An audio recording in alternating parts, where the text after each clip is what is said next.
موضوع الدرس في بيان توحيد الألوهية في الوعظ والإرشاد. الحمد لله وكفى، والصلاة والسلام على خاتم الأنبياء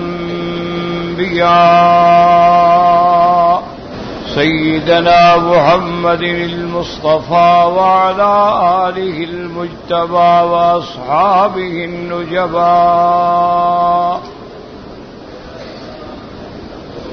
اللهم صل على سيدنا محمد النبي الأمي الهاشمي وعلى آله وأصحابه نجوم الهدى. أما بعد، فقد قال الله تبارك وتعالى في القرآن المجيد والفرقان الحميد: أعوذ بالله من الشيطان الرجيم، بسم الله الرحمن الرحيم.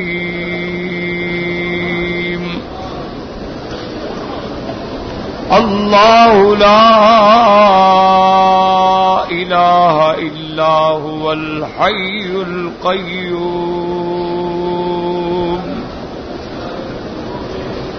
لا تأخذه سنة ولا نوم. قال النبي صلى الله عليه وسلم: من كان آخر كلامه لا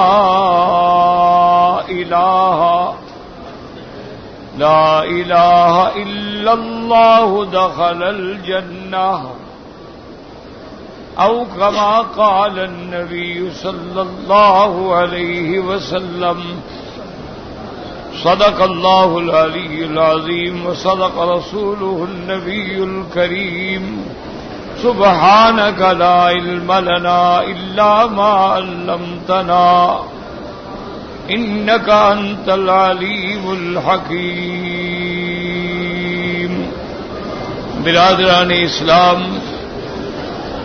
واجب الاحترام بزرگوں، دوستوں، بھائیوں، عزیز نوجوانوں، اللہ تبارک و تعالی کے کلام مقدس میں سے ایک آیت مبارکہ اور آقا انعامدار حبیب کبریا خاتم الانبیاء سیدنا محمد مصطفیٰ صلی اللہ علیہ وعلی آلہ واصحابہ وسلم تسلیما کثیرا کثیرا کہ فرامین مبارکہ میں سے ایک حدیث تلاوت کی ہے.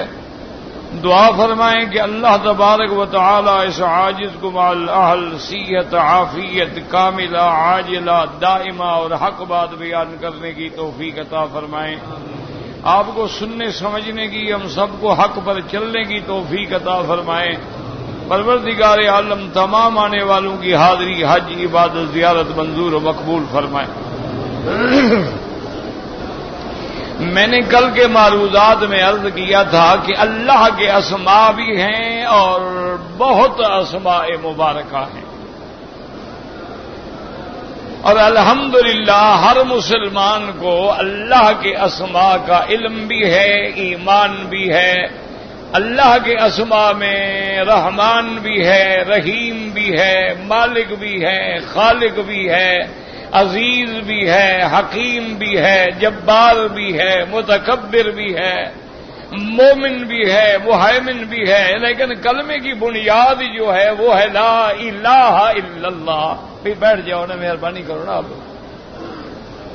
ایک دیریں آتی ہیں لوگوں کی گردنیں پھیلا کے بیٹھ جائیں، بس جہاں جگہ ملے بیٹھ جاؤ. لا حول ولا قوت الا باللہ العلی العظیم. یا راستہ دے دو، جانے دو اس بیچارے کو بس. تو آپ ذرا پوری توجہ کریں، چھوڑیں بس، اللہ ہدایت دے. وقت ضائع کرنے کے لیے آ جاتے ہیں شریف لوگ. تو الہ کا معنی کیا ہے؟ اس بات پہ میں کل معروضات عرض کر رہا تھا کہ آپ سارے قرآن پاک میں دیکھیں الہکم الہ واحد. ہر پیغمبر کی دعوت کو دیکھیں وَإِلَىٰ عَادٍ أَخَاهُمْ هُودًا قَالَ يَا قَوْمِ اعْبُدُوا اللَّهَ مَا لَكُم مِّنْ إِلَٰهٍ غَيْرُهُ وَإِلَىٰ ثَمُودَ أَخَاهُمْ صَالِحًا قَالَ يَا قَوْمِ اعْبُدُوا اللَّهَ مَا لَكُم مِّنْ إِلَٰهٍ غَيْرُهُ وَإِلَىٰ مَدْيَنَ أَخَاهُمْ شُعَيْبًا قَالَ يَا قَوْمِ اعْبُدُوا اللَّهَ مَا لَكُم مِّنْ إِلَٰهٍ غَيْرُهُ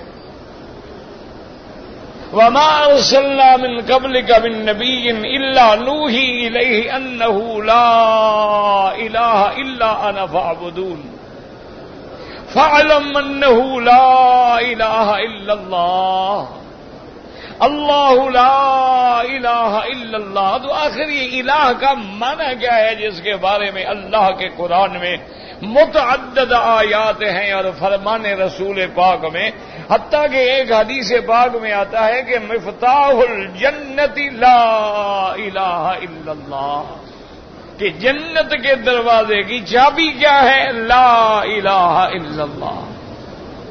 اسی طرح حدیث مبارک میں آتا ہے کہ جنت کے دروازے کے اوپر لکھا ہوا ہے لا الہ الا اللہ.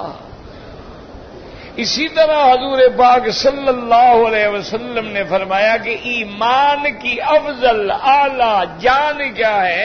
فرمایا کہ بضع و سبعون شعبۃ، آپ کی 70 سے زیادہ شاخیں ہیں، لیکن اعلیھا لا الہ الا اللہ.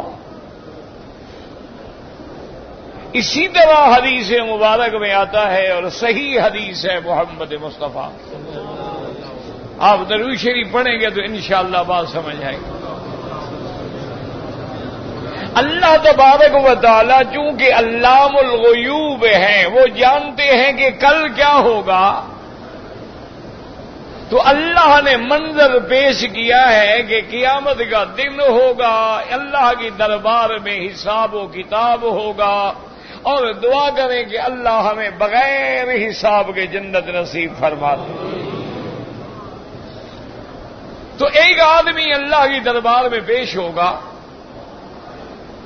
اس کے تقریباً 99 جو ہیں سجلات ہوں گے. حدیث میں آتا ہے 99 بڑے بڑے دفتر ہوں گے، اور ایک جانب ایک چھوٹی سی بطاقہ، یعنی اتنی چھوٹی سی ایک پرچی ہوگی. حدیث بطاقہ بڑی مشہور حدیث ہے. اللہ تبارک و تعالی حکم فرمائیں گے کہ میرے بندے کے نام اعمال کا وزن کرو. اور یہ مسئلہ بھی میرے معزز مکرم حجاج سمجھ لیں، قیامت میں اعمال گنے نہیں جائیں گے، تولے جائیں گے.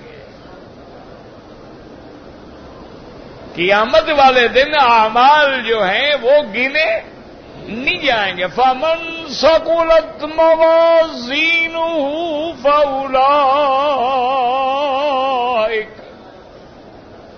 فَأُولَٰئِكَ هُمُ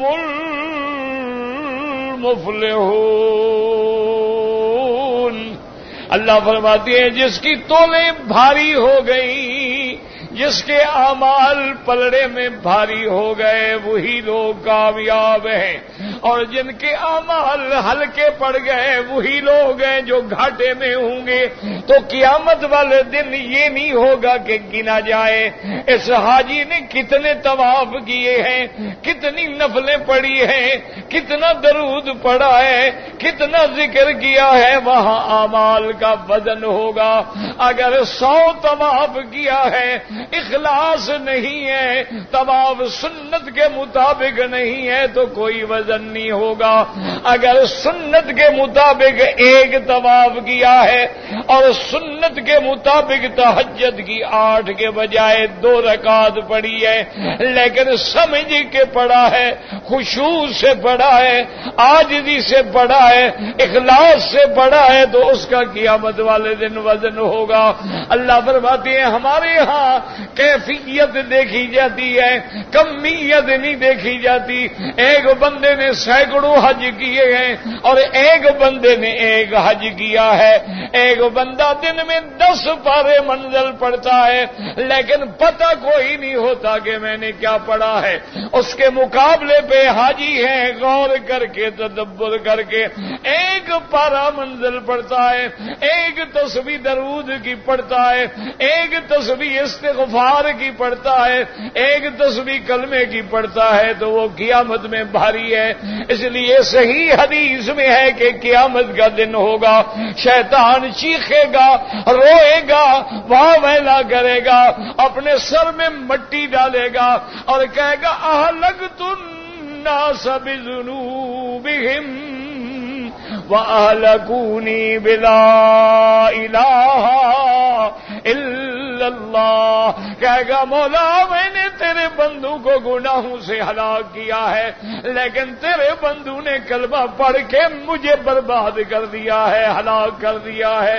اسی لیے حدیث میں آتا ہے جس بندے نے من قال لا الہ الا اللہ، اگر بندے نے کلمہ دل سے پڑھا ہے، خالص نیت سے پڑھا ہے، تو میں ست ما فی الصحیفۃ من السیئات، اللہ فرماتے ہیں اس کے نامہ عمل میں جتنے گناہ ہیں سارے مٹا ڈالو۔ اب جناب سمجھیں کہ وہ بندہ اللہ کی دربار میں پیش ہے، اللہ حکم دے گے کہ میزان ہوگا، والوزن یومئذ الحق، اور اسی طرح قرآن کہتا ہے وَنَزَعُ الْمَوَازِينَ بِالْقِسْطِ، قیامت والے دن میزان ہوگا، نام اعمال ہوں گے، اعمال کا وزن کیا جائے گا۔ اب یاد رکھو اعمال تو دنیا میں گزر گئے ہیں اور قیامت والے دن پھر وزن کیسے ہوگا؟ آج ہم نے حج کیا گزر گیا، طواف کیا گزر گیا، اگر گناہ کیا تو گزر گیا، وزن کیسے ہوگا؟ بعض علماء فرماتی ہیں وہ جن صحیفوں میں لکھا ہوا ہے، ایک صحیفے میں نیکیاں لکھی ہوئی ہیں اور ایک صحیفے میں گناہ لکھے ہوئے ہیں، اللہ نے فرشتوں کی ڈیوٹی لگا دی ہے کرامن کاتبین یعلمون ما تفعلون، اللہ فرماتے ہیں میری عزت والے شان والے فرشتے ہیں، کاتب ہیں، یہ دنیا کے کاتب نہیں جو بھول جائیں، یہ دنیا کے کاتب نہیں جو کسی کی رعایت کر جائیں، یہ اللہ کے فرشتے ہیں، اس کے حکم کے پابند ہیں، جو دائیں جانب ہے وہ نیکیاں لکھتا ہے اور جو بائیں جانب ہے وہ ہمارے گناہوں کو لکھتا ہے۔ لیکن رحمت خدا بندی دیکھیں، جب بندہ گناہ کرتا ہے اور فرشتہ لکھنے کا ارادہ کرتا ہے، دائیں والا فرشتہ کہتا ہے ٹھہر جاؤ نہ لکھو، کچھ مہلت دے دو، شاید بندہ اللہ کے دروازے میں توبہ کر لے۔ مسلمانوں دعا کرو اللہ ہمارے عقیدے بھی ٹھیک کر دیں، اللہ ہمارے اعمال بھی ٹھیک کر دیں، لیکن یاد رکھو اگر برتن اوندا رکھ دو سارے پانی بہتے رہے اس کے اندر ایک قطرہ بھی نہیں جائے گا، تمہارے عقیدوں کی اصلاح کیسے ہوگی؟ تمہارے اعمال کی اصلاح کیسے ہوگی؟ آج ہر مولوی قرآن پڑھ کے سنا دیتا ہے، حدیثیں پڑھ کے سنا دیتا ہے، عقلی دلائل کے ڈھیر لگا دیتا ہے اور لوگوں کے دماغوں کے اندر فتنے پیدا کر دیتا ہے۔ اب تنہائی میں جب موقع مل جائے، اللہ نے تجھے حرم نصیب کیا ہے، کہہ دو الحمدللہ، اللہ نے تجھے کعبہ نصیب کیا، کہہ دو الحمدللہ، اللہ نے تجھے طواف نصیب کیا، کہہ دو الحمدللہ۔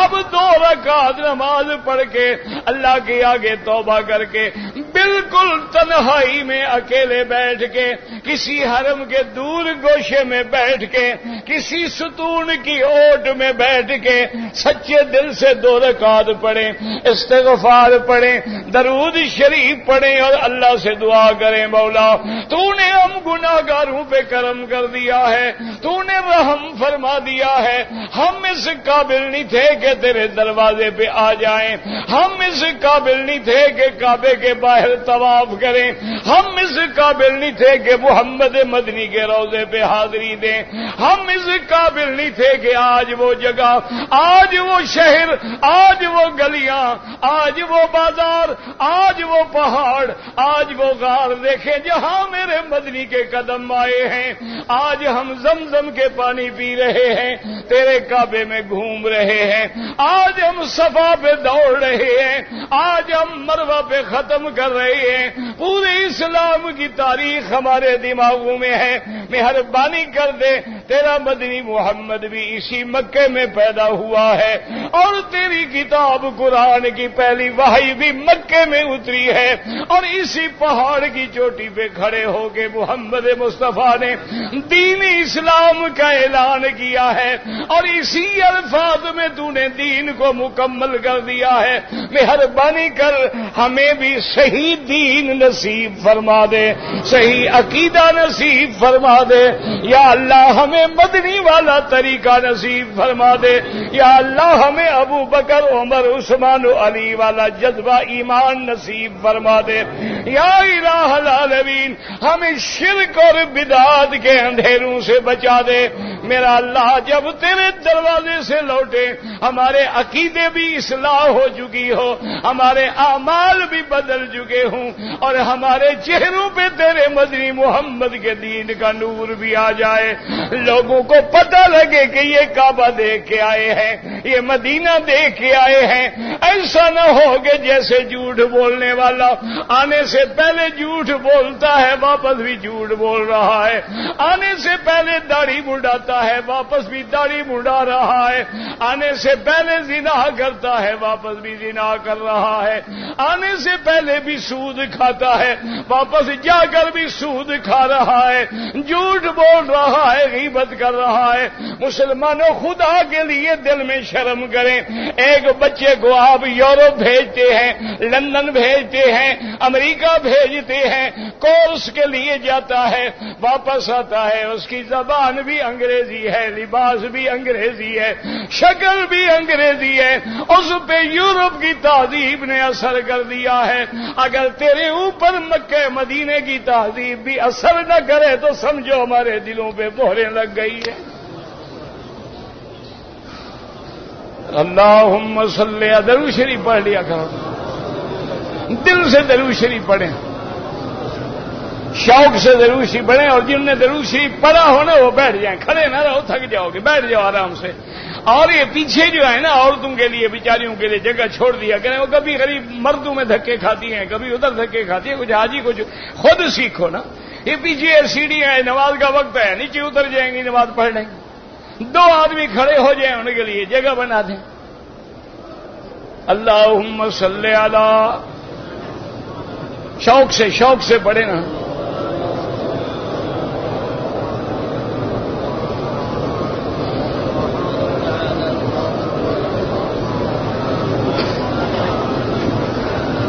اور سمجھے جناب کہ حدیث مبارک میں ہے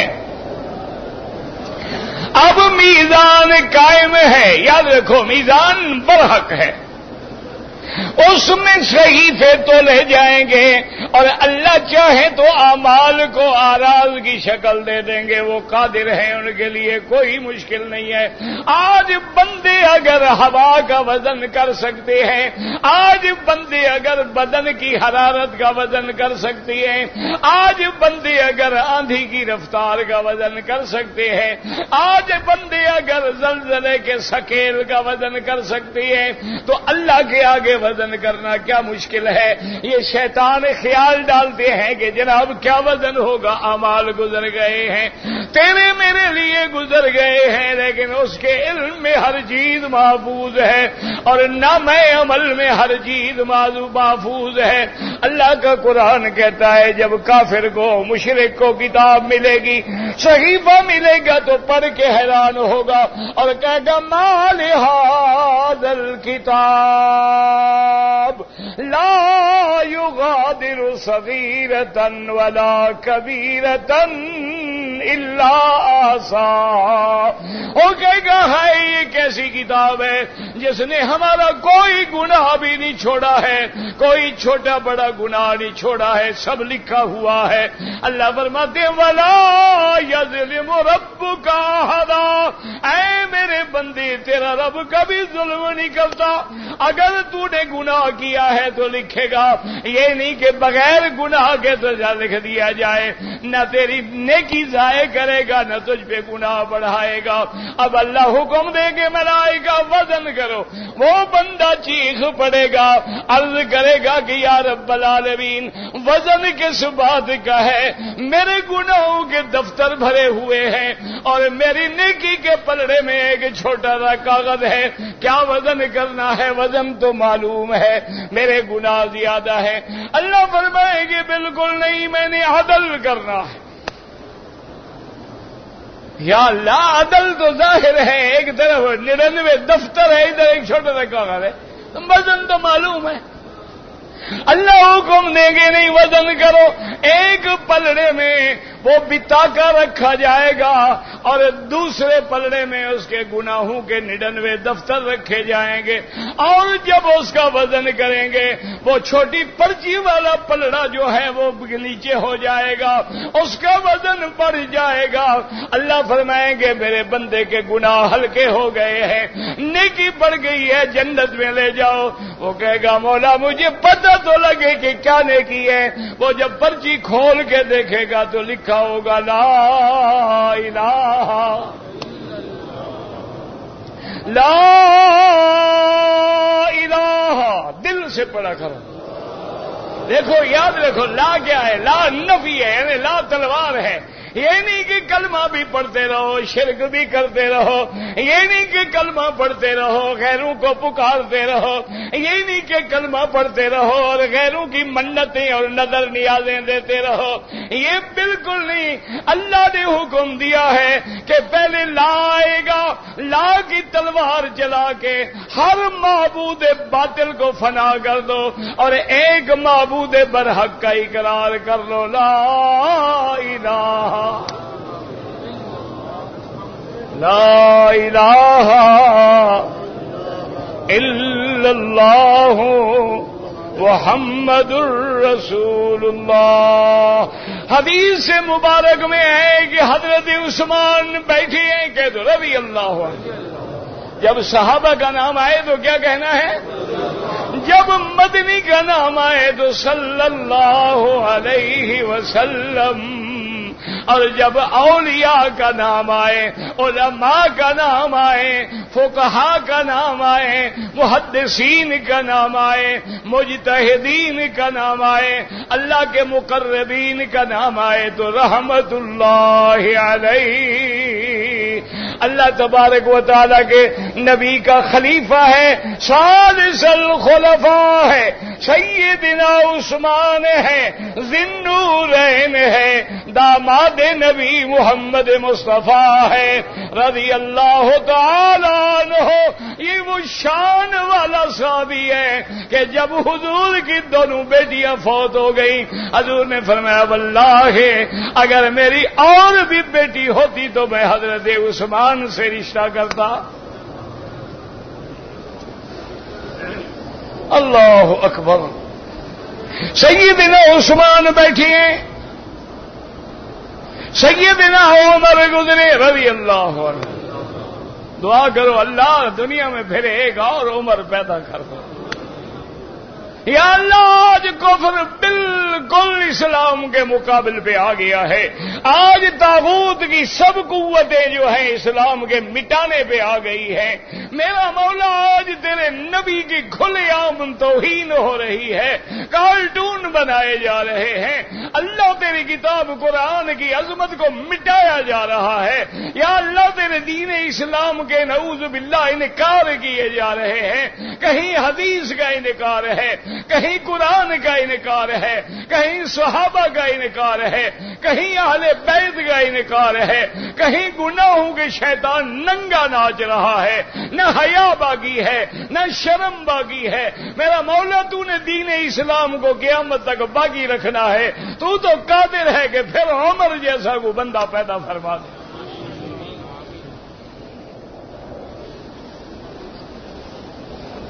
دیکھو نا سواریاں کتنا قابل ہوں، ڈرائیور ہی نہ ہو تو کیا ہوگا؟ آج یہی غم ہے نا، یہی دکھ ہے کہ قیادت کوئی نہیں۔ آج لوگ مخلص ہے، غریب مخلص ہے، کلمے والا مخلص ہے، لیکن قیادت نہیں۔ اور جب قیادت نہ ہو، گاڑی کا انجن بھی ٹھیک ہو، ڈبے بھی ٹھیک ہے، ڈرائیور ہی نہ ہو، گاڑی کیسے چلے گی؟ یہی وجہ ہے کہ آج ہر جگہ ہم ذلیل ہیں، خوار ہیں، کہ کوئی آدمی اتنی طاقت بھی نہیں رکھتا کہ کفر کی آنکھوں میں آنکھیں ڈال کے حق کی بات کہہ سکے۔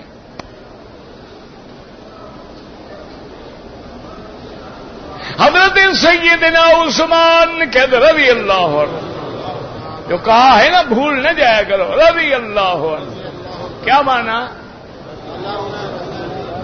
راضی اللہ عنہ کا کیا مانا؟ راضی ہوگا، راضی ہو گیا ہے۔ اچھا، اللہ راضی ہو جائے اور تم ناراض ہو، اللہ راضی ہو جائے تم گالیاں دو، اللہ راضی ہو جائے تم صحابہ کے ایمان پہ بحث کرو، اللہ راضی ہو جائے تمہارے نزدیک صحابہ کا عمل حجت نہ ہو، اللہ راضی ہو جائے تم صحابہ کی بات کو ایک عام بندے کی بات کہو، تو سمجھ لو قرآن کی اس آیت کی مخالفت ہے۔ اس لیے امام مالک فرماتے تھے، اللہ جن سے راضی ہو گیا تو ناراض ہے تو سمجھ کے پھر میرا ایمان نہیں، کفر کی طرف میں جا رہا ہوں۔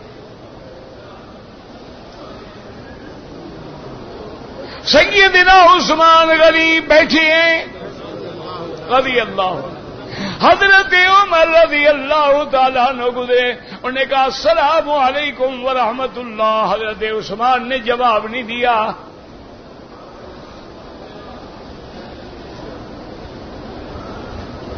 حضرت عمر رضی اللہ تعالیٰ عنہ جوش میں آ گئے، غضب میں آ گئے کہ میں نے سلام کیا ہے اور عثمان میرے سلام کا جواب نہیں دیتا ہے، یہ کیا بات ہوئی؟ اللہ اکبر، دیکھو شان والے ہیں۔ فوراً کہا آتا ہے سیدنا ابی بکر رضی اللہ عنہ، اللہ اکبر۔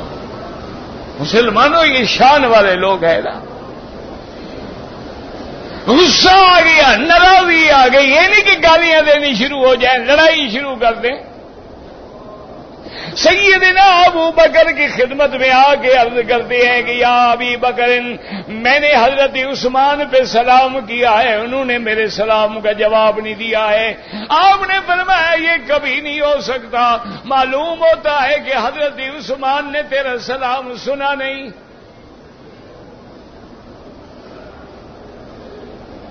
ہر بات میں حکمت ہوتی ہے نا۔ اسی طرح یاد رکھو، حاجی حضرت عثمان، حضرت عمر ایک دفعہ پہلے بھی ناراض ہو گئے جب حضرت عمر کی بیٹی بی بی حفصہ بیوہ ہو گئی۔ حضرت عمر چل کے گئے حضرت عثمان کی خدمت میں کہ مہربانی کر کے میری بیٹی سے شادی کر لو۔ اس لیے مسلمان علماء نے مسئلہ نکالا ہے، یہ ہماری جاہلیت ہوتی ہے کہ جی لڑکی والا جا کے کیسے کہے، یہ بےہودگی ہے، جہالت ہے۔ اگر لڑکی جوان ہے، بیوہ ہے، مطلقہ ہے، والدین کو یہ حق پہنچتا ہے کہ جہاں کوئی اچھا بندہ دیکھے ان سے بات کریں۔ یہ کوئی شرم نہیں، دین میں کیا شرم ہوتا ہے؟ شرم گناہ میں ہوتا ہے، حرام میں ہوتا ہے، دین میں کیا شرم ہے؟ حضرت عثمان سے کہا میری بیٹی تھی، شادی کر لو۔ حضرت عثمان چپ ہو گئے۔ توجہ کر کے سنے، حضرت عمر ناراض ہو گئے کہ میں نے بیٹی والا باپ ہو کر خود جا کے اپنی بیٹی پیش کی ہے اور عثمان جواب بھی نہیں دیتا۔ چلو رشتہ نہیں کرنا ہے، کہنے میں نہیں کرتا۔ یہ کوئی بات تو نہیں ہوئی کہ خاموش ہو گئے، غصے میں آ گئے، حضور کی خدمت میں آ گئے، السلام علیکم یا رسول اللہ صلی اللہ علیہ وسلم، دیکھا عثمان کو میں نے اپنی بیٹی کا نکاح پیش کیا، رشتہ پیش کیا، عثمان خاموش ہو گیا ہے، میری توہین کی ہے۔ حضور پاک رحمت للعالمین نے فرمایا عمر غصہ نہ کرو، جذبات میں نہ آؤ، جوش میں نہ آؤ، ٹھنڈے سن دل سے میری بات سنو۔ حضرت عمر نے کہا فرمائیں یا رسول اللہ، آپ نے فرمایا تیری بیٹی سے وہ بندہ شادی کرے گا جو عثمان سے بہتر ہے، اور عثمان اس لڑکی سے شادی کرے گا جو تیری بیٹی سے بہتر ہے۔ حضرت عمر کہتے ہیں مجھے سمجھ نہ آئی بات کہ کیا بات ہے۔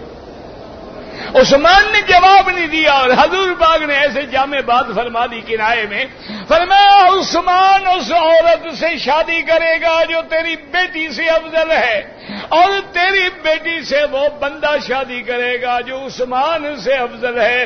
حضرت عمر فرماتے ہیں میں واپس آ گیا، فلما تزوج رسول اللہ صلی اللہ علیہ وسلم، چند دنوں کے بعد میری بیٹی سے محمد مصطفیٰ کا نکاح ہو گیا۔ میں نے سمجھ لیا کہ وہ بندہ عثمان سے افضل ہے، اور حضور کی بیٹی کا نکاح حضرت عثمان سے ہو گیا۔ میں نے سمجھ لیا کہ حضور کی بیٹی عمر کی بیٹی سے افضل ہے۔ اللہ اکبر، اللہ اکبر۔ حضرت ابو بکر رضی اللہ تعالی نے فرمایا کہ عمر غصہ نہ کرو، جذبات میں نہ آؤ۔ عثمان نے سنا نہیں ہوگا، آپ نے حضرت عثمان کو طلب کیا اور فرمایا عمر کا شکائی لیا، شکایت کی ہے تیری؟ انہوں نے کہا واللہ ہے ابو بکر مجھے خدا کی قسم ہے میں ایک مسئلے میں بڑا پریشان ہو کے سوچ رہا تھا، مجھے تو پتہ ہی نہیں کہ عمر گزر گیا ہے کہ نہیں گزرا ہے۔ اللہ اکبر۔ اب جناب حضرت ابو بکر نے پوچھا کیا مسئلہ ہے؟ اس نے کہا میں سوچ رہا تھا کہ مدار نجات جہنم سے بچنا، جنت میں جانا، اور مدار نجات جو ہے وہ کیا کلمہ ہے؟ کاش میں نے حضور سے پوچھ لیا ہوتا۔ ابو بکر نے فرمایا لا تحزن، غم نہ کرو، میں نے پوچھا تھا کہ مدار نجات جو ہے، مدار کامیابی جو ہے، جہنم سے بچنا جو ہے، جنت میں جانا جو ہے، حضور نے فرمایا وہ بندہ وہ کلمہ قبول کر لے جو میں نے اپنے چاچے پہ پیش کیا تھا، ابو طالب پہ پیش کیا تھا کہ یا امی کل کلمتن احاج بہا عند اللہ، اے میرے چچا ایک کلمہ پڑھ لو تاکہ تیری بخشش کے لیے میں اللہ کے آگے درخواست کرنے کے قابل ہو جاؤں۔ اور وہ کلمہ کیا تھا؟ لا الہ لا الہ الا اللہ محمد رسول اللہ۔ اب سمجھو کہ وہ کلمہ جو ایمان کی جان ہے، ایمان کی اصل ہے، ایمان کی دلیل ہے، جنت کی چابی ہے، اور وہ کلمہ جو میزان میں سب سے بھاری ہے، اور وہ کلمہ جو ایک پلڑے میں زمین و آسمان ہو اور ایک پلڑے میں کلمہ ہو، اور افضل الذکر ہے وہ کیا ہے؟ لا الہ الا اللہ محمد رسول اللہ۔ اب سمجھو مانا لا الہ، الہ مانا معبود، الہ مانا یاد رکھ لو، سمجھ لو اسی طرح الہ کا کیا مانا ہے، یاد رہے گا انشاءاللہ، یاد رکھ لیں لا الہ کوئی معبود برحق نہیں مگر، کوئی معبود نہیں مگر اللہ۔ اچھا جب معبود اللہ ہے تو ہر قسم کی عبادت کس کے لیے ہوگی؟ سمجھ لو مسئلہ، معبود حقیقی کون ہے؟ معبود برحق کون ہے؟ سوا کوئی اور معبود، کوئی نبی، کوئی پیغمبر، کوئی فرشتہ، کوئی بزرگ، کوئی ولی معبود کون ہے؟ اب دیکھیں اللہ کا نبی ہے وہ عابد ہے، معبود کون ہے؟ اللہ کا نبی ہے وہ ساجد ہے، مسجود کون ہے؟ اللہ کا نبی ہے وہ قاصد ہے، مقصود کون ہے؟ اللہ کا نبی ہے وہ طالب ہے، مطلوب کون ہے؟ تو اللہ نے فرمایا کہہ دو لا الہ، اس لیے قرآن کہتا ہے میرے بندے فَاعْلَمْ أَنَّهُ لا الہ الا اللہ، کوئی معبود برحق نہیں مگر۔ اچھا اب سمجھ، نماز کیا ہے؟ عبادت ہے۔ سجدہ کرنا کیا ہے؟ رکوع کرنا کیا ہے؟ طواف کرنا کیا ہے؟ عبادت ہے۔ نظر ماننا کیا ہے؟ قربانی کرنا کیا ہے؟ اور دعا مانگنا کیا ہے؟ عبادت ہے۔ تو معبود کون ہے؟ ہاں جی، اسی لیے پہلی سورت پڑھتے ہو کیا کہتے ہو؟ ایاک نعبد و ایاک نستعین۔ کیا معنی ہوتا ہے؟ غور کریں اب توجہ کے ساتھ۔ ایاک نعبد، تیری ہی عبادت۔ کیا معنی؟ اچھا اس کا معنی یہ بھی تو ہو سکتا ہے تیری بھی عبادت، تیری بھی، اور کبھی داتا کی بھی، تیری بھی، کبھی غوث اعظم کی بھی، تیری بھی، کبھی پیران پیر کی بھی، تیری بھی، کبھی جلال الدین بخاری کی بھی، تیری بھی، کبھی فرید الدین شکر گنج کی بھی۔ اللہ فرماتا ہے نا میں نے یہ نہیں کہا نعبد ایاک، میں نے کہا ایاک نعبد، حسر کر دو کہ صرف تیری ہی عبادت کرتے ہیں۔ وَإِيَّاكَ نستعین، اور تجھ ہی سے مدد، تجھ بھی سے مدد۔ کبھی ہم کہتے ہیں یا رسول مدد، کبھی کہتے ہیں یا علی مدد، کبھی کہتے ہیں یا پیر مدد، کبھی کہتے ہیں یا دستگیر مدد۔ اللہ فرماتا ہے مسلمان نہیں ہو سکتے ہو، مسلمان تب ہوگا ایاک نستعین، تجھ ہی سے مدد۔ کس سے مدد مانگتے ہیں؟ کس کی عبادت کرتے ہیں؟ اب ایمان سے کہ حج کرنے آئے ہو، حج عبادت ہے کہ نہیں؟ تو حج کس کے لیے ہے؟ طواف کس کے لیے ہے؟ اسی لیے میرے اللہ نے تیرے حج میں جو ترانہ رکھا ہے وہ اسی لیے رکھا ہے کہ حاجی کا جب تک عقیدہ ٹھیک نہیں ہوگا میں حج قبول نہیں کروں گا۔ حج تو ابو جہل نے بھی کیے ہیں، حج تو ابی لہب نے بھی کیے ہیں، حج تو مکے کے کافروں نے بھی کیے ہیں، حج تو مشرکین نے بھی کیے ہیں، حج تو بت پرستوں نے بھی کیے ہیں، لیکن اللہ نے فرمایا میرا بندہ اگر میری عبادت ہے تو اقرار کر لبیک اللہم۔ احرام باندھ کے کیا پڑھتے ہو؟ ہاں جی، لبیک لبیک لا، ہاں ٹھیک ہو گئے، پڑھو لبیک لا، میں حاضر ہوں یا اللہ، میں حاضر ہوں، میں حاضر ہوں، اقرار کرتا ہوں لا شریک لک لبیک ان الحمد والنعمت لک والشکر لک والملک لک لبیک لبیک اللہم لبیک لبیک لا شریک لک لبیک. یاد رکھیں جب ابتدا کرو گے تو لبیک سے کرو گے اور اقرار کرو گے اللہ کی وحدانیت کا، اللہ کی الوہیت کا. اب سمجھ لیں الہ کا کیا معنی ہوا؟ معبود ہے. بھائی الہ کا کیا معنی؟ معبود ہے. معبود برحق. معبود برحق کون ہے؟ اچھا اب یاد رکھو دو صفتیں یاد رکھ لو. جو معبود ہوگا یاد رکھ لو اچھی طرح، اس میں دو صفتیں، علم کامل اور قدرت کامل کا مالک ہوگا.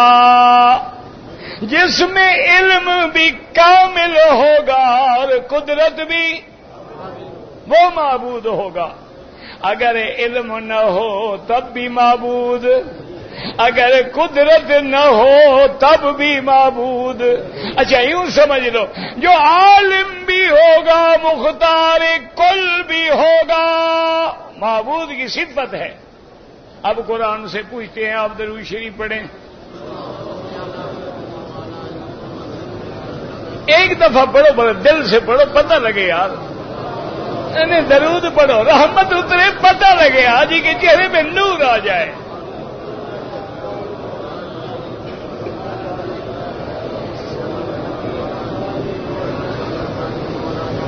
ایمان سے کہو کسی دوست کا ذکر ہے، محبوب کا ذکر ہے، آدمی کا چہرہ کھل اٹھتا ہے نا، تو محمد مدنی سے بڑا محبوب کون ہے؟ اس لیے سمجھے قرآن کہتا ہے وَرَبُّكَ يَخْلُقُ مَا يَشَاءُ وَيَخْتَارُ مَا كَانَ لَهُمُ الْخِيَرَةُ. اللہ فرماتا ہے تیرا رب جو چاہے پیدا کرے، جو چاہے فیصلہ کرے. یہ قدرت کس کو ہے؟ وَرَبُّكَ يَعْلَمُ مَا تُكِنُّ صُدُورُهُمْ. اور تیرا رب ہے جو تیرے سینے کے بھید بھی جانتا ہے اور تیرے ظاہر کو بھی جانتا ہے.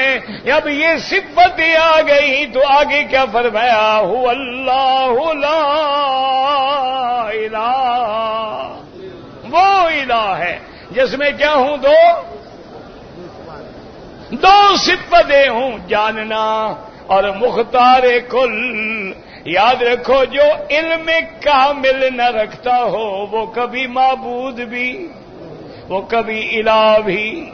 اور جس کے ہاتھ میں قدرت کامل اور ما فوق الاسباب نہ ہو وہ کبھی الہ بھی نہیں بن سکتا ہے.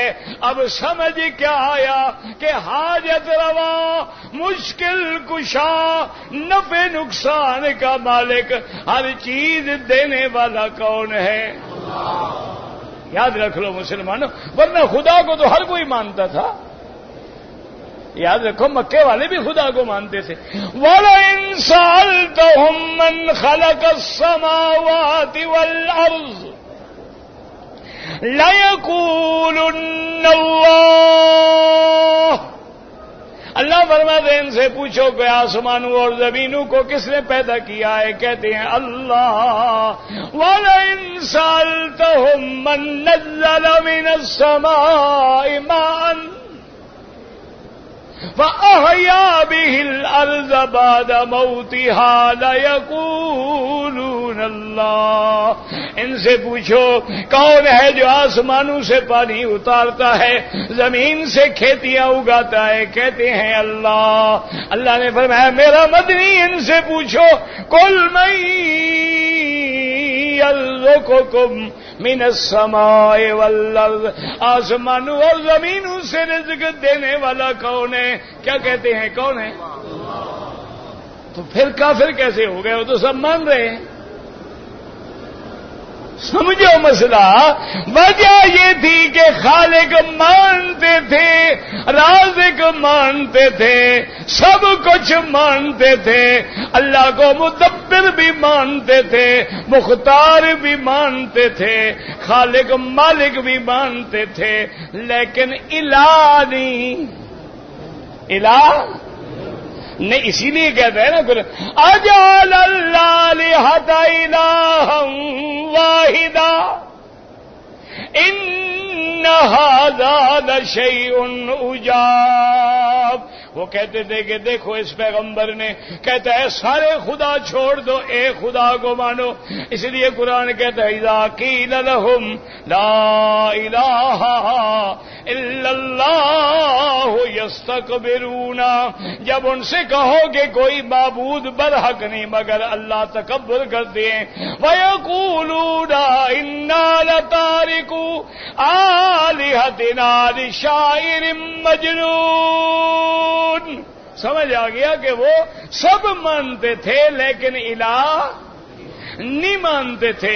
اور مسلمان کب ہوگا؟ جب سب کچھ بھی مانے اور اس کو الہ بھی، معبود برحق بھی، قدرت کامل کا مالک بھی، علی کل شیء قدیر بھی، ہر چیز کے جاننے والا بھی مانے، تب ایمان مکمل ہوگا۔ دعا کر اللہ ہمیں خالص ایمان نصیب کر دے۔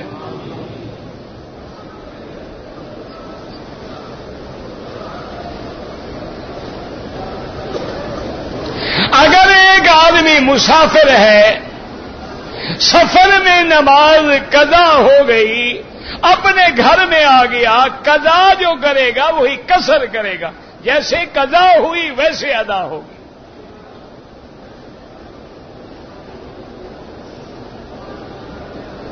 اگر بوڑھی عورت ہے، وہ 8 تاریخ کو یا 7 کو احرام باندھ کے طواف کر لے دیا، صفا مروہ بھی دوڑ لے، واپس آ کے طواف زیارت کرے گی صفا مروہ۔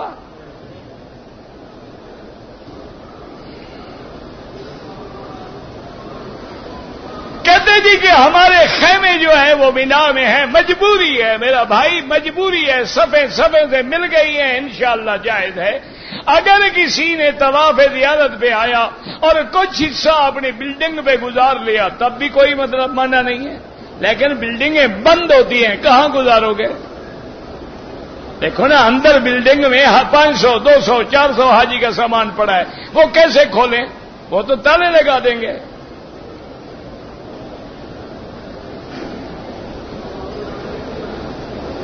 اگر آپ کا قیام مکے میں 15 دن سے زیادہ ہے، آپ مقیم ہیں، نماز پوری پڑھیں گے۔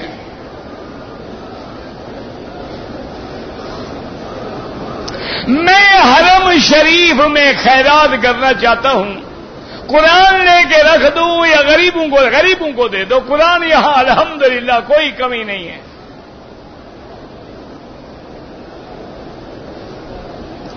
کہتے جی کہ اگر کوئی آدمی ہے حمام کے اندر بغیر کپڑے باندھے ہوئے ننگا غسل کر رہا ہے، وضو ہو جاتا ہے، غسل ہو جاتا ہے، وضو کیوں نہیں ہوتا؟ کوئی عقل ہے بھلا؟ اللہ کے بندے جب دروازہ بند ہے ننگا کیوں ہے؟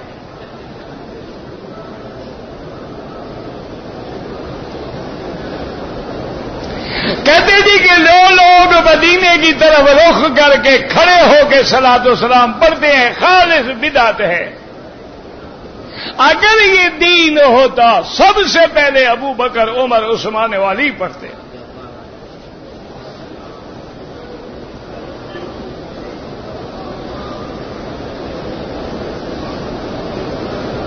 اگر آدمی نے پاؤں پہ کپڑا ڈال لیا کچھ بھی نہیں ہوتا، اللہ کے بندے۔ افضل عبادت مکے میں رہتے ہوئے طواف ہے۔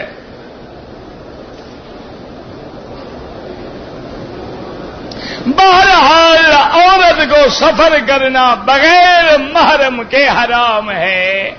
آ گئی ہے مکے میں، اس کا بیٹا ہے، شوہر ہے، انشاءاللہ اللہ حج قبول کرے، لیکن آئندہ سفر نہ کرے بغیر محرم کے۔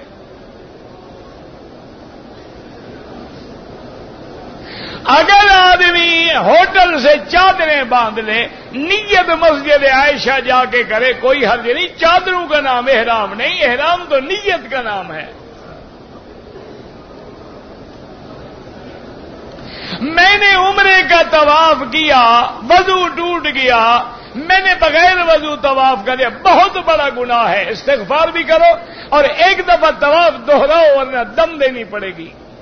ایک دفعہ اسی نیت سے طواف کر لو، یا اللہ جو میں نے بے وضو کیا تھا اس کے بدلے میں کر رہا۔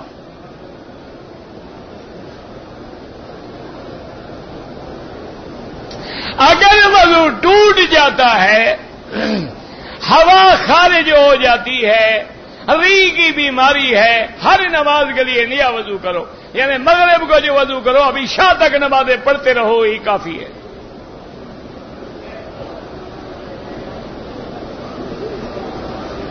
اپنے والدین یا مرحومین کے لیے عمرہ کریں، حج کریں، جو مرضی آئے کریں۔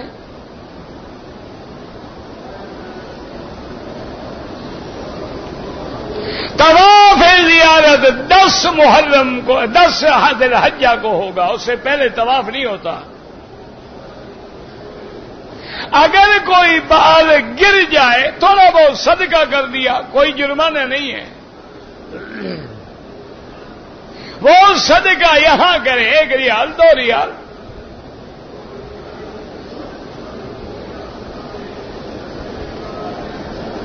اگر 2 دوستوں نے عمرہ کیا ہے، دونوں نے طواف کر لیا، صفا دوڑ لی، ایک دوسرے کا حل کر لیں، بالکل جائز ہے۔ اگر آدمی کو بواسیر ہے، خون آتا ہے، احرام میں انڈر ویئر نہ پہنے اور کوئی کپڑا باندھ لے۔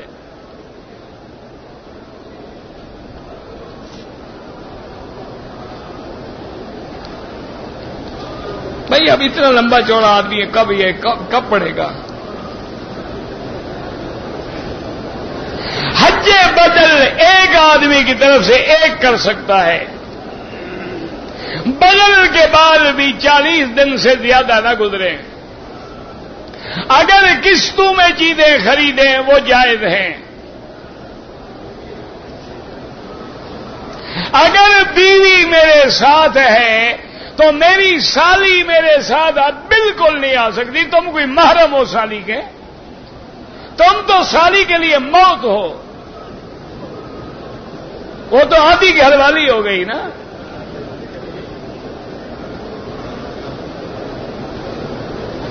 نماز میں سجدے کی جگہ پہ نظر رکھیں، بغیر محرم کے عورت طواف کر سکتی ہے، بالکل کر سکتی ہے۔ اگر رش زیادہ ہو گیا دور بیٹھ کے کعبہ دیکھتی رہے۔ دعا سیدھی اللہ سے مانگیں جو اللہ نے طواف میں سکھلائی ہے، ربنا، یہی دعا حضور نے مانگی ہے یا اور کوئی دعا ہے؟ اس میں کوئی وسیلہ ہے آدم کا، کسی پیغمبر کا، ولی کا، بزرگوں کا؟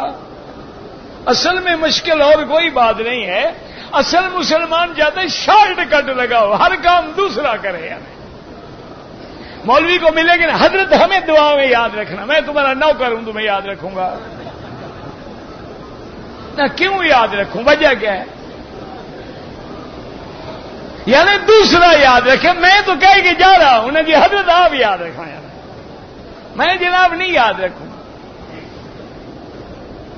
اللہ کے بندے محنت کرو، ایسا کام کرو دوسرے کے دل سے دعا نکلے۔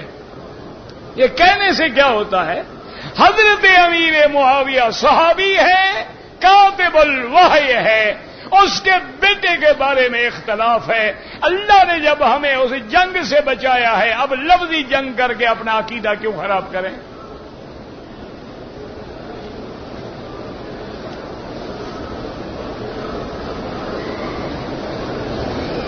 اگر کسی نے عمرے میں کندھا نہیں نکالا کوئی جرمانہ نہیں،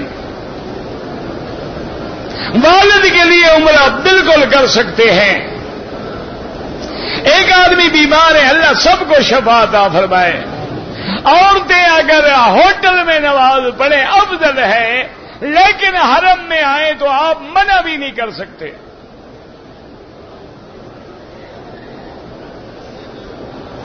یہاں جو بکری ہے وہ حج کی بکری ہوگی، وہ قربانی نہیں۔ قربانی تو اضحیہ ہر آدمی اپنے ملک میں بھی کرتا ہے۔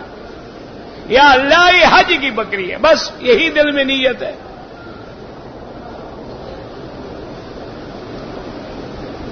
اگر احرام کا کپڑا گندا ہو جائے دھو سکتے ہیں، لیکن صابن وہ ہو جس میں خوشبو نہ ہو۔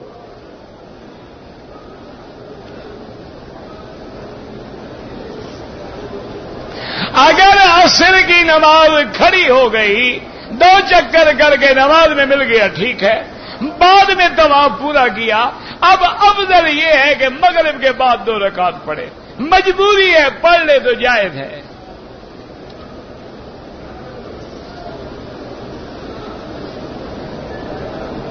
اگر ہم نے سفر میں ظہر اور عصر اکٹھی پڑھ لی، کوئی حرج نہیں۔ اللہ کے بندے، کفر اسلام کے مسئلے نہیں ہیں، یہ افضل اعلی اولا کے مسئلے ہیں۔ پڑھ لی تو کوئی بات نہیں پڑھی اپنے وقت پہ پڑھی تو اچھا کیا۔ نفل طواف میں رمل نہیں ہوتا۔ میں نے مدینے منورہ سے جو نیت کی عمرے کی، والدین نہیں، ایک کے لیے کیا جاتا ہے۔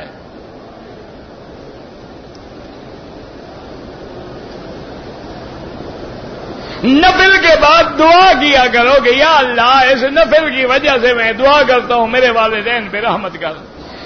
وضو سے پہلے بھی مسواک کریں۔ مزدلفہ کی رات لیلۃ القدر کی رات کے برابر ہے۔ جبل رحمت کے اوپر چڑھنا بالکل ناجائز ہے۔ کہتے ہیں جی مرد اور عورتیں اکٹھے نماز پڑھ رہے ہیں، مجبوری ہے، اللہ قبول کرے، عورت کہاں نکلے، پھر گم ہو جائے کون ڈھونڈے گا؟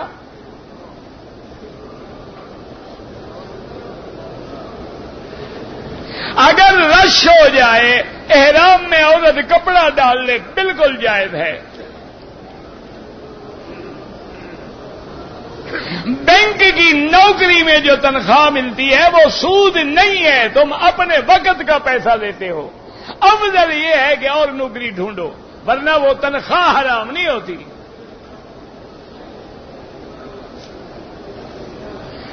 اگر ایک عورت نے عمرہ کیا ہے، بال نہیں کاٹے، سب سے پہلے بال کاٹے۔ اس دوران میں کوئی غلطی کی ہے تو دم پڑ جائے گی۔ اللہ ہر جگہ موجود ہے علم کے ساتھ، اس کو اس نے کہہ دیا ہے کہ میرا گھر ہے، ورنہ تو زمین بھی اس کی ہے، ملک بھی اس کا ہے۔ یہ شان ہے کہ کہہ دے میرا گھر ہے، میرا نبی ہے، میرا بندہ ہے، میرا ولی ہے۔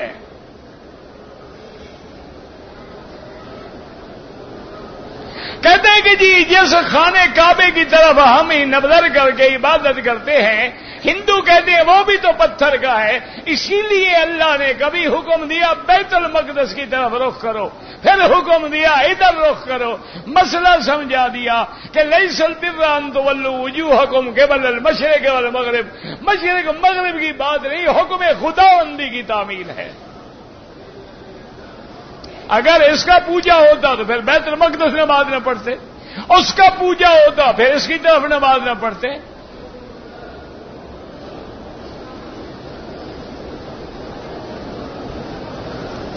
کہتے جی کہ نماز میں جب ہم بیٹھتے ہیں السلام علیک ایھا النبی، بالکل کافی خطاب ہے، لیکن یہ معنی نہیں کہ نبی نماز میں ہے، پھر تو نماز خدا کی نہ ہوئی، نبی کی ہو گئی، وہ تو کافر ہو گیا بندہ۔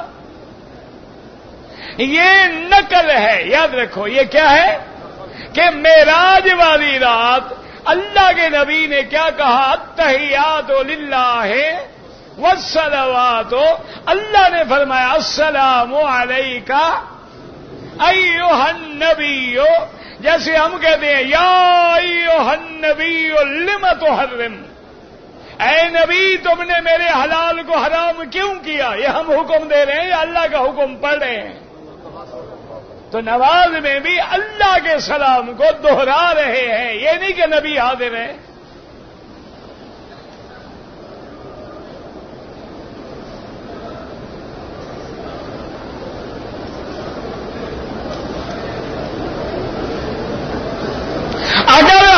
سے پہلے احرام کھول دیا، پھر یاد آ کے حلق کرا لیا، ٹھیک ہے، نہیں کرایا، کپڑے پہن لیے، دن گزر گیا، دم بھی دے، حلق بھی کرائے۔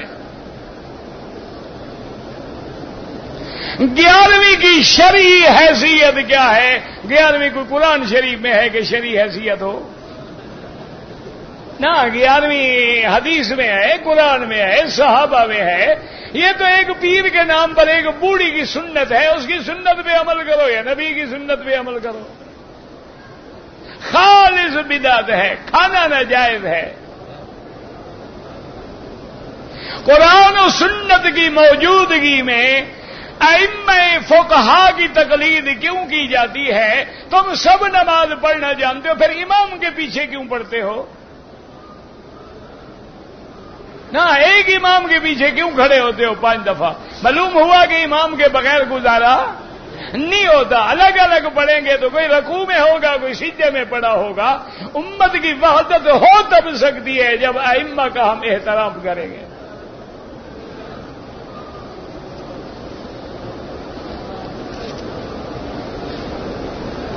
میں مدینہ منورہ سے تو عمرہ ہے ہی ہے، مسجد عائشہ سے بھی کوئی عمرہ کرے بالکل جائز ہے۔ باقی مسئلوں کے جھگڑوں میں نہ پڑو۔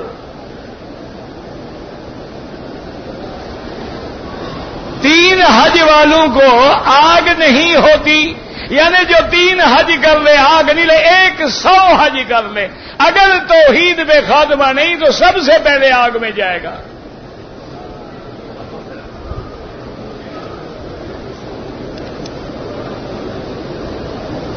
نماز وتر پڑھنے کے دونوں طریقے حدیث میں ہیں۔ 3 رکعتیں پڑھیں ایک سلام کے ساتھ، یا 2 پہ سلام پھیر کے تیسری رکعت پڑھ لیں، دونوں حدیث میں موجود ہیں۔ خدا کے لیے اب امت کو ان مسئلوں میں نہ لڑاؤ۔ جب دونوں طریقے حدیث میں ہیں، جھگڑا کس بات کا ہے؟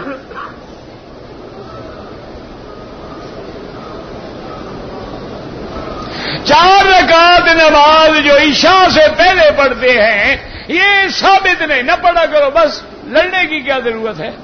یعنی جو پڑھتا ہے اس کو بھی محروم کرنا چاہتے ہو؟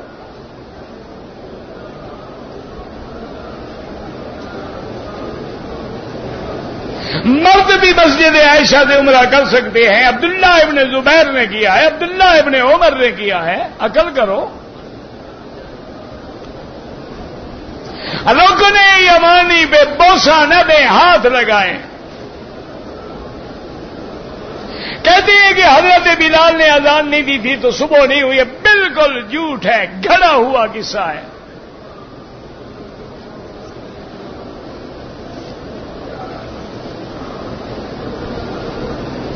ایک آدمی پاکستان سے آیا ہے، احرام جدے میں باندھا ہے، دم پڑ گئی۔ حج بدل والا تمتع کر سکتا ہے اگر حج کرانے والا اجازت دے دے، یا تمہارے اپنے پیسے ہیں پھر اجازت کی ضرورت ہی نہیں۔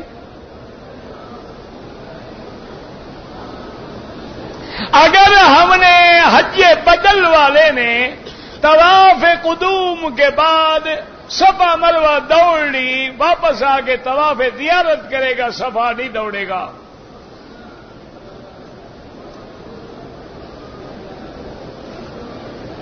نماز کی حالت میں عورت جتنے زمین کے قریب ہوگی اتنی زیادہ اجر ہوگا، کہ قریب ہوگی اتنی زیادہ اجر ہوگا، کہ قریب ہوگی اتنی زیادہ اجر ہوگا، کہ قریب ہوگی اتنی زیادہ اجر ہوگا، کہ قریب ہوگی اتنی زیادہ اجر ہوگا، کہ قریب ہوگی اتنی زیادہ اجر ہوگا، کہ قریب ہوگی اتنی زیادہ اجر ہوگا۔